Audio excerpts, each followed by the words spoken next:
Hello guys and welcome back to your favorite YouTube channel, Naija News and Entertainment. Bbnaija 2020.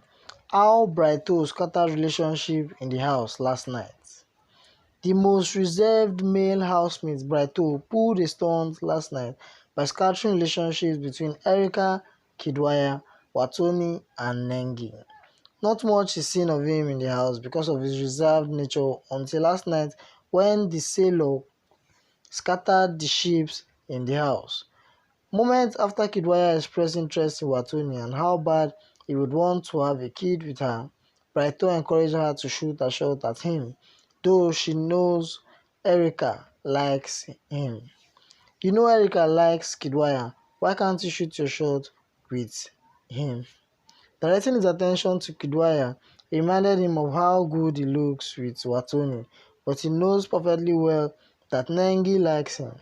Recall Kiddwaya expressed interest in Nengi by offering to buy her a ring from London and diamonds from Botswana.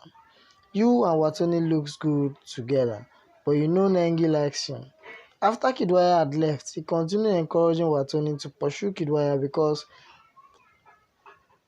she still has a chance with him. Wow. So